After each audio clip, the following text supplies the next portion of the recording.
Olá, eu falo sobre Sangue de Baio, que é essa quadrinha aqui. Esse foi publicado em 91 na revista Animal, mas ele foi republicado em 2008 pela Conrad nesse quadrinho aqui. E aqui tem tanto este quanto duas aventuras inéditas, todas do mesmo autor. Então eu vou falar sobre tudo isso aqui, dessas duas revistas, mas deixa eu me apresentar. Eu sou Márcio Batista, do Teatro LOL Cultura, e toda semana eu faço para algum quadrinho.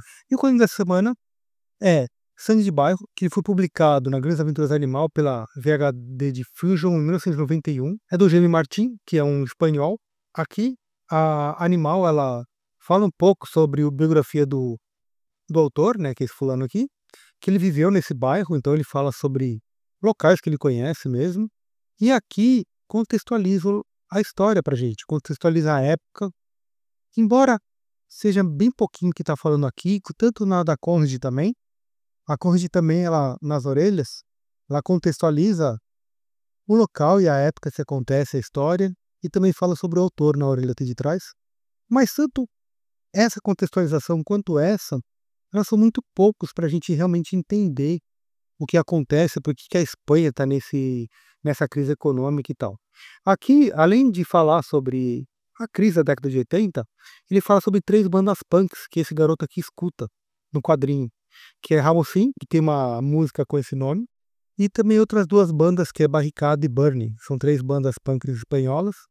E o que é legal também é que hoje a gente pode ir no YouTube, dar uma olhada no nome da música, da banda, e escutar enquanto eles escutam aqui, porque em muitos momentos os protagonistas estão escutando música, e aí tem a nota de rodapé de que música eles estão escutando, aí tem a letra e tal. Como aqui, por exemplo, tá vendo? A letra tá rolando aqui, ó. E aqui fala qual é o nome da música, a banda que tá tocando. Então, em muitas partes do quadrinho acontece isso, eles estão escutando a música. Então, hoje em dia, a gente consegue vasculhar e tal. Então, do que se trata a história e qual que é o contexto da história, que eu falei que não é bem explicado aqui. Aqui ocorre 1980, 81. Então, é bem no começo da década de 80. E a Espanha estava em crise econômica nessa época. Por quê? Até 75 foi ditadura na Espanha. O Franco era o ditador, ele morreu, e durante a ditadura, acho que em 69, ele foi lá na família real e ele escolheu, olha, você vai ser o próximo rei aqui da Espanha, assim que eu morrer pode assumir o trono e tal. Isso que acontece, quando o Franco morre, a monarquia que assume, acho que 1 ou 2 anos depois, tem o parlamento, né, então é votado o primeiro-ministro, e aí a partir de então a Espanha até hoje ela é monárquica com parlamento. Por causa da ditadura, teve a classe baixa que mais sofreu. E a história se passa na periferia da Espanha, até inclusive aqui, na nota de rodapé da Conrad, fala que parece que está falando uma família que mora na periferia da América Latina, por exemplo. Então a gente vê, escuta, um país da Europa tem uma crise econômica que os pobres também se ferram e tal. E aqui, quando vai para esse bairro aqui, parece um bando de condenado. Aqui tá a família, tá vendo? Esse é o Vincent, que é o protagonista. Então tá a mãe com os dois filhos. Ela deve ter entre 18 e 20 anos, ele tem 14 e 16, então ele tá no ensino médio. E eles saíram lá da casa onde eles moravam, tipo na classe média, porque o pai deles, né, o marido dela, era alcoólatra e batia nos três e tentou até violentar a filha. Então eles saíram de lá, fugidos, né? Vão pra cá, porque é a única condição deles. E quando eles vão pro prédio, eles começam a ver os problemas do prédio, porque tem no andar de cima que eles moram, tem duas prostitutas, a mãe e a filha. Essa aqui é a filha, né, uma das prostitutas. Também tem traficantes, tem policiais corruptos. O zelador do prédio, a gente vê no meio do quadrinho que ele é receptador de objetos roubados, né? Inclusive o próprio Vincent, que é o protagonista da história, ele começa também a roubar e sabe onde pode vender, porque o zelador faz parte disso, né? Então, ele começa então a entrar nessa marginalidade. Um garoto que é o da classe média, foi lá para a periferia, começa a se envolver com drogas, com álcool e com a criminalidade, com a marginalidade local ali. E logo no começo da história, é interessante porque a mãe dele dá dinheiro pra ele no supermercado. Quando ele tá voltando, ele encontra com esses três fulanos aqui, tá vendo? Ele fala assim, opa, aí Playboy, para aí, pode dar o troco aí do lanche que você comprou. Então ele é assaltado, só que, embora ele tenha sido sofra bullying, né, e assalto desses três aqui, ele começa a se afeiçoar com eles, E quando ele vai pra escola, ele encontra esse grupo aqui, e ele começa a também ver que, meu, eu tenho que entrar num grupo, senão eu vou ser massacrado, né? Porque no primeiro dia de aula, já passa pelo corredor, tá vendo? Corredor polonês, já tá uma porrada, ele já começa a tretar com o fulano, e quem salva a barra dele é exatamente esse aqui, ó. Tá vendo? Ele já começa a tretar com esse cara dentro da escola. Quem salva a barra dele é esse fulano que ele tinha encontrado lá no parque, que roubou a grana dele, tá vendo? Aí ele falou assim: puta, meu, é melhor eu entrar numa turma, né? Eu, tipo, eu gosto de vocês três, será que eu não posso entrar num grupo de vocês? Aí ele falou assim: ah, pode, só que pra entrar na nossa gangue, você tem dois desafios. Aí o primeiro desafio é assaltar um moleque. E pra isso ele não vê problema algum, né?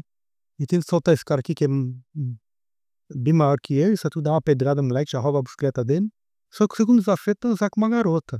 É uma garota lá que transa com os caras ali e tal. Eu falei assim: ah, meu, você vai transar com essa menina aí? E ele fica meio receoso, por quê? Porque ele nunca tinha transado na vida, ele é virgem, né? Então ele falou assim: meu, eu tenho que fazer alguma coisa antes de transar com essa menina, porque senão ela vai falar mal de mim pros caras, aí vai pegar mal pra mim. Ele lembra que no andar de cima tem duas prostitutas, né? Então ele pega uma grana que ele tem e vai falar com essa mulher aqui e fala assim: meu, só tem isso de grana, mas a minha namorada já quer começar a fazer sexo, eu nunca fiz, eu quero ficar mais experiente, será que você pode quebrar o galho pra mim e tal? Eles concordam no preço e ele começa a transar com essa menina aqui, com essa mulher, né? E aí, então, é esse drama que ele tem. Então, essas coisas que ele vai tentando enfrentar, embora seja em um bairro pobre, eles pegam um carro, assaltam um carro, ou vão pra um lugar, vão pra um bairro mais de riqueza e tal, eles vão pra um bar que, meu, cara, a cerveja lá é 8 pesos. Aí ele falou assim: cara, eu consigo tomar 4 cervejas com esse valor lá na minha região, né? Que absurdo, né?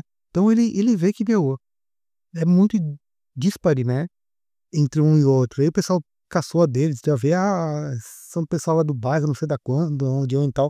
Então eles começam a ficar meio revoltados, assim. E eles planejam um assalto e vai dar merda. Tanto que um desses caras aqui morre. Então, desses 4 garotos, um morre. Logo nessa primeiro arco aqui. Então, esse aqui, como eu falei, um quadrinho que foi de 91.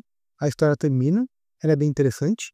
Esse quadrinho ganhou uns prêmios e tal, e foi o primeiro quadrinho grande do Jaime Martin.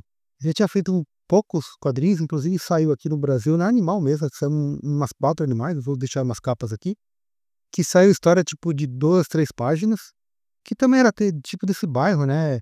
Ou era de uma garota que ia entrar pra prostituição, ou era sempre uma coisa dessa marginalidade da periferia lá da Espanha. E aqui, a Conrad em 2008, como eu falei, ela republica essa primeira história e mais outras duas. Falei, foi a primeira vez que o Jaime Martin fez uma história grande, e depois, como teve sucesso, ele quis recontar essas histórias, né? Então eu fiz o capítulo 2 e 3 e termino o arco aqui. A grande diferença é o tamanho. Eu não sei por que a Conrad fez esse tamanho menor. Eu não sei também qual que foi o tamanho original da Espanha, porém, a gente vê aqui que o traço do Jaime Martin, embora ele seja simples, é um bom traço. Eu gosto bastante desse traço. É todo em preto e branco, né? Então tem poucas linhas de achuras e tal, que é mais esse claro escuro mesmo. Mas só que tem muitos detalhes, embora seja simples, né? E quando a gente reduz, a gente perde muitas das coisas, né? Então quando o fundo é preto, como aqui no carro, tá vendo? Tem o painel e essas coisas. Quando diminui, a gente perde definição, fica mais tudo preto mesmo. Então, tem umas coisas que nessa edição aqui se perde.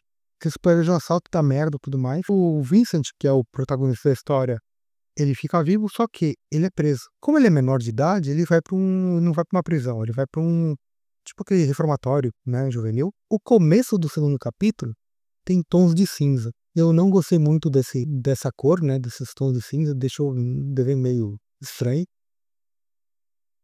Mas é só uma introdução para mostrar o período que ele ficou dentro lá do reformatório, né, que foram 3 anos. E quando ele sai, já volta pro preto e branco, usual lá da primeira história. E aqui você vê, ó, ele tá escutando um Walkman, então tá vendo a música tocando? Aqui mostra também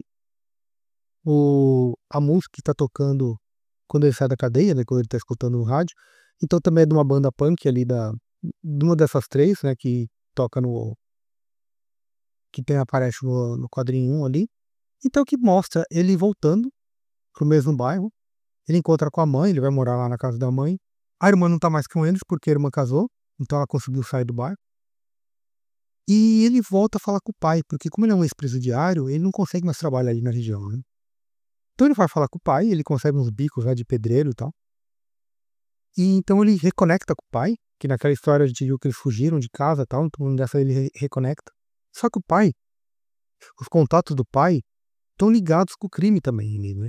Ele tenta sair desse local, só que como ele começa a ganhar muito pouco, ele começa a trabalhar num lugar, e ele meio e ele fala assim: "Puta, eu quero mais que isso, e o que eu ganho não vou conseguir".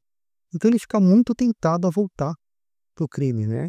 Então volta de novo esse aspecto do bairro, porque embora tenha passado 3 anos, o bairro continua ali na periferia, com toda aquela criminalidade, com toda e ele começa a ver, se falar com os traficantes que falam pra ele contatar ele, umas pessoas que querem que ele seja tipo aqueles caras que espancam os outros que estão devendo grana e tal. E nesse meio termo, ele rouba uns playboyzinhos e conhece uma garota, que é amiga desses playboys que trabalha num bar e tal. Ele começa um romance com essa menina. Vamos contextualizar aqui. A primeira eu acho que ela é muito boa, seja esse drama assim. Ela não tem muita novidade, mas ela é bem feita. A segunda e a terceira histórias, elas trabalham com o mesmo contexto, só que parece que é um pouco mais apressado, sabe? Então, como começa a ficar um pouco mais complexo o assunto, a história não fica tão boa. Porque é trabalhado muito rápido, assim, você não consegue aprofundar no personagem, ele começa com romance com a menina muito fácil, um jeito meio clichê, assim. Dá até pra entender, porque como é uma história em quadrinhos, é muito rápido o que acontece aqui, então ele meio que colocou um clichê ali. Mas, embora a história acho que caia um pouquinho em relação à primeira, elas continuam interessantes, porque elas estão trabalhando desse contexto, né, de você conseguir procurar sua identidade em meio à marginalidade, às drogas e tal. Então eu acho que isso aqui é interessante. Então, embora ela tenha perdido um pouco de qualidade, ela continua ainda interessante. Então a história como um todo eu achei bacana, assim. Aí, ela continua, eu acho que o traço dele na segunda, ela fica um pouco diferente, mas ele ainda consegue segurar até o final. Só que na terceira, e aqui tem uma coisa interessante, o capítulo 3, ó, você vê que ele tá no fundo escuro aqui, né? E toda a borda é preta, tá vendo, ó? Dá pra ver a diferença, tá vendo? Então, toda a parte final aqui é escura, por quê? Porque o Vincent finalmente se entregou lá pra criminalidade. Ele tá com os traficantes, com aquelas pessoas que batem nos outros, que estão devendo grana e tal. Então ele volta, ele vai pra esse mundo, ele ainda tá com aquela menina que fala assim: "Meu, larga dessa vida". E como eu disse no começo, você vê que quem mora aqui nesse local é todo mundo de condenado, porque como ele começa a se infiltrar com o crime, resvala na mãe dele, a mãe dele recebe porrada disso também, então afeta a mãe dele ali, e afeta muito mais ele, assim, então e acaba numa tragédia total aqui. E cara, é bem interessante. Agora, quanto aos desenhos, ele começa interessante, depois ele dá, sabe, depois perde, depois fica bom de novo, então não tem uma consistência até o final. Eu não sei se ele tinha um prazo, então ele meio que apressou em umas páginas, ou se nessa época ele já tinha assistente, então o traço muda mesmo com assistente e tal. Mas, de qualquer modo, a história é interessante, eu acho que vale a pena. Esse quadrinho aqui, ele não é difícil de encontrar, mas como é de 2008, você vai encontrar, acho que em sebo só, em lojas de quadrinhos, talvez até você encontre, porque como é da Conde e acho que foi feito bastante, não também tá aqui para vender. Não sei se tem na Amazon, de qualquer jeito eu vou deixar um link aqui, caso você queira comprar qualquer quadrinho, esse ou outro pela Amazon, considera comprar pelo nosso link que ajuda o canal, mas eu sempre falo para você também comprar em comic shops ou em lojas, tipo a Shopee e tudo mais, ver onde que tá mais barato. Isso aqui você vai encontrar em sebo, esse aqui também vai encontrar em sebo, esse aqui vale bem a pena, porque ele é uma história que eu acho que é a melhor das 3, e ela termina, tal, então isso aqui é bem legal. E tem uma curiosidade, depois eu vou falar das outras aventuras animal que tem, são todas em papel jornal. E essa aqui foi a única que foi em papel couché. Depois eu vejo direitinho nas que eu tenho aqui, mas eu acredito que essa aqui foi a única feita em papel couché, então ela dá uma qualidade bem legal. Embora eu goste mais de papel offset, que é esse, do que o papel couché. mas por causa do tamanho aquela ali tá melhor. Então é isso, gente. Você já conhecia? O que vocês acharam dessa história? Comenta o que vocês acharam. Não esquece de dar joinha, de comentar, que é muito importante. Se curtiu, compartilha. Gente, grande abraço e até mais.